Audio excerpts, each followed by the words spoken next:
తో ఒక్కసారిగా జాతీయ స్థాయిలో మంచి గుర్తింపు సంపాదించాడు యువ దర్శకుడు ప్రశాంత్ వర్మ. ఈ చిత్రం ఉత్తరాదిన కూడా చాలా బాగా ఆడింది. దీంతో బాలీవుడ్ నటులు, నిర్మాతల కళ్ళంతా కూడా ప్రశాంత్ మీదనే పడ్డాయి. ఈ క్రమంలోనే అతడితో సినిమా చేయడానికి రణ్వీర్ సింగ్ ముందుకు వచ్చాడు. మైత్రి మూవీ మేకర్స్ లాంటి అగ్ర నిర్మాణ సంస్థ ఈ కాంబినేషన్ లో సినిమాకు సన్నాహాలు చేసింది. బ్రహ్మరాక్షస పేరుతో తెరకెక్కే ఈ చిత్రాన్ని 200 కోట్ల బడ్జెట్ తో మైత్రి వాళ్ళు ప్రొడ్యూస్ చేయడానికి ముందుకు వచ్చినట్లుగా వార్తలు వచ్చాయి.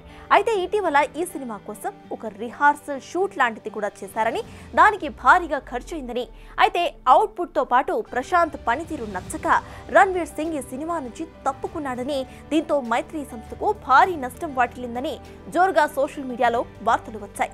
అయితే ఈ వార్తల మీద పూర్తి వివరణ ఇవ్వకుండానే ఈ ప్రాజెక్టు ఉంటుందని మాత్రం మైత్రి సంస్థ స్పష్టం చేసింది. కాగా ఇప్పుడు ఆ రూమర్స్ గురించి దర్శకుడు ప్రశాంత్ వర్మ స్పందించాడు. రణ్వీర్ సింగ్ తో తన సినిమా పక్కాగా ఉంటుందని అతను స్పష్టం చేశాడు. ఈ ప్రాజెక్టు గురించి నిరాధారమైన వార్తలు రాశారని, ఈ గాసిప్స్ ఎవరు పుట్టించారో అర్థం కావడం లేదని, అయినా ఇలాంటి వాటిని తాను పట్టించుకోనని ప్రశాంత్ తెలిపాడు. రణ్వీర్ తో తాము చేసింది జస్ట్ లుక్ టెస్ట్ మాత్రమే అని, అది కూడా సంతృప్తికరంగానే వచ్చిందని, 100% ఈ సినిమా ముందుకు సాగుతుందని ప్రశాంత్ స్పష్టం చేశారు. హనుమాన్ సీక్వెల్ జై హనుమాన్ ను వచ్చే ఏడాదే విడుదల చేస్తామని హామీ ఇచ్చిన నేపథ్యంలో దానితో పాటు ప్రశాంత్ బ్రహ్మరాక్షసను సమానతరంగా తీయబోతున్నట్లుగా సమాచారం. ఈ చిత్రం 2026 లో విడుదలయ్యే అవకాశాలు ఉన్నాయి.